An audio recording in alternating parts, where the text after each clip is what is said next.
Hey everybody, welcome back to Brown's Rod and Custom. As you can tell, I'm filming this on my phone again. Lizzie's still out doing her thing, but we should have her back tomorrow and be back to our normal videos and editing and everything. So anyway, a whole lot happened today. Look at the Miata. Project Miata is just killing it out here. I just drove this thing, first time I've ever driven a Miata. And I'm gonna tell you right now, I could not be more impressed with a Miata. Yes, they have no power, but God, they handle good and they're fun to drive. And I barely fit in this damn thing. I'm almost 6'2". I'm like 6'1 3/4. Okay, my wife laughs at me all the time, but I barely fit in it. But God, it just goes. So we figured some things out here. Okay, some positive things. All the suspension's on, everything's torqued down, wheels are back on it, we're back on the ground. Perfect. No pops, bangs, weird noises. Stop steers, does all the suspension-y things it's supposed to be doing, and very happy, okay? Now, we talked before about it being low on oil. So I took the kid's word for it. I checked the oil. It was registering on the stick as low, but it was there. So I put a cord in, and then it registered as full. Now I'm looking around this car because he was telling me it was going through like 5 quarts of oil. I don't have anything leaking on the ground and I'm still full of oil. And I just took this around the neighborhood and beat on it pretty good. Trying to get it hot, trying to see if I can get the cooling fan to work. Good news, nice little tip for any of you guys that have a Miata. If you turn your air conditioning on, that fan turns on. Okay, that one over there, the passenger side fan turns on. Problem I have is with the driver's side fan. So I still probably have a fuse or a relay or bad fan or something to that effect, but one of the two fans works and that's great. Now,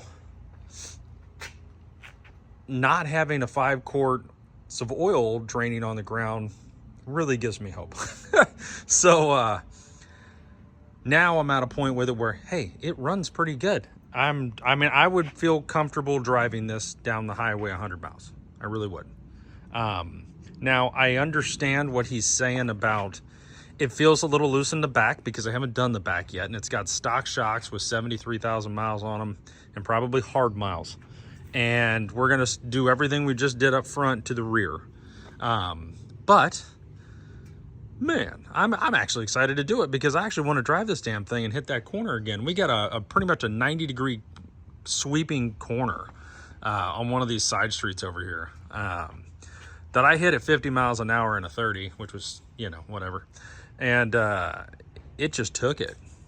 And that's without the rear being done.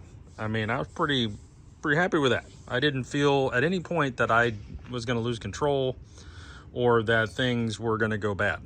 Right, so I'll take that. So that's a pretty good shakedown on this. Really happy. Everything seems to work. Turn signals, headlights, taillights, brake lights, hazards, all of it works.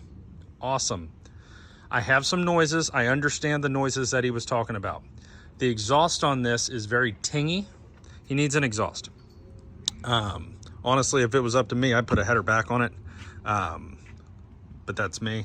But it needs an exhaust to get rid of that noise, and it needs an AC compressor. So when it's running with the AC off, it's quiet as a mouse. I mean, it purrs. It's really shocking how well it runs. Now, and it probably sounds even better now that I put oil in it. But now the next thing is once I turn the AC, I put the AC compressor on, it immediately ramps up the idle, and you get this mechanical noise, and it's definitely probably the clutch or whatever in the AC compressor, so the bearing or whatever. So probably need an AC compressor. That would take care of that noise. But when we're driving, I don't have any weird noises. The alternator, I think, was an issue with it for him for a while.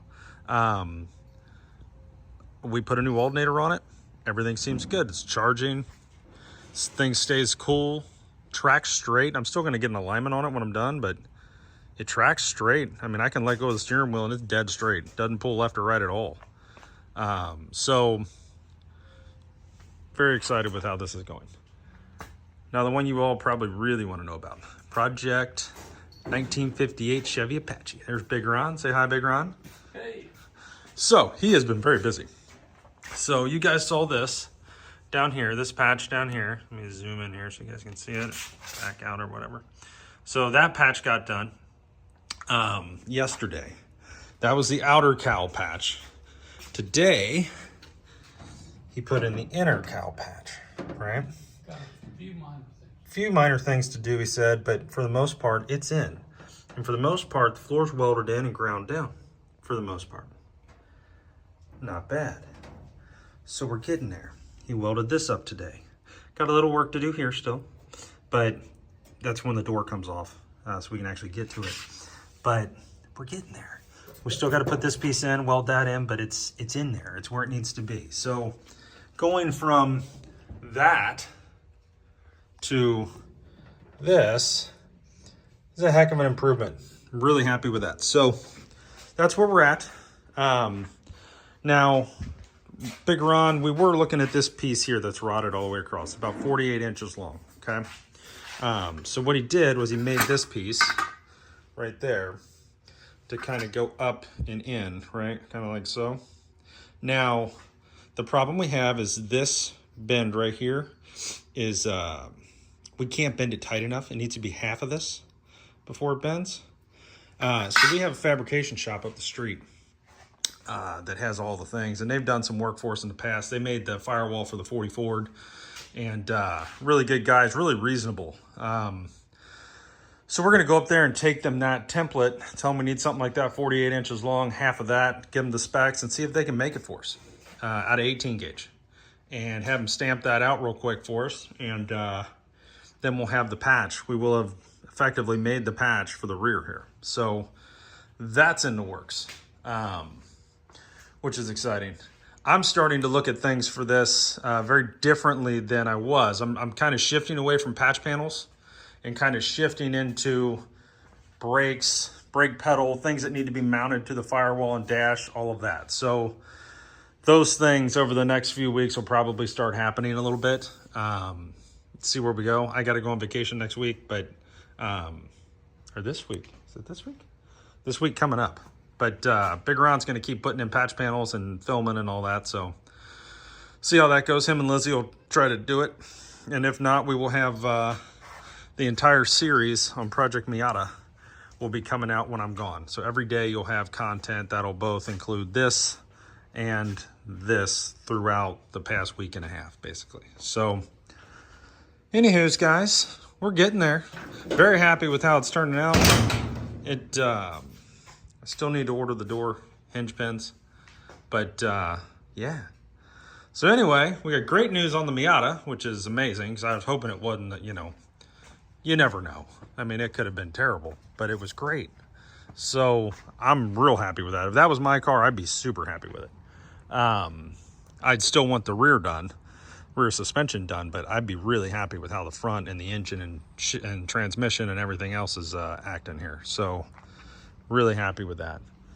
So anyway, guys, we're going to drink a beer. I'm gonna go get my wife and call it a night. We'll be back tomorrow morning, bright-eyed and bushy-tailed, do it again. So stay tuned. Thanks for watching. Please like and subscribe to the channel. And I promise you, I will start bringing you more and more in-depth coverage of the Apache. The problem is I have one camera and only so many batteries and so many memory cards at the moment. So I'm filming step-by-step how to do this.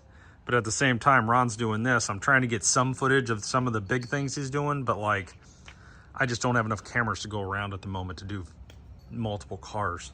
So stay tuned. I got a lot of footage for you. I'm going to get out to you here soon, guys, as soon as Lizzie gets back. Thanks for watching. Have a great night.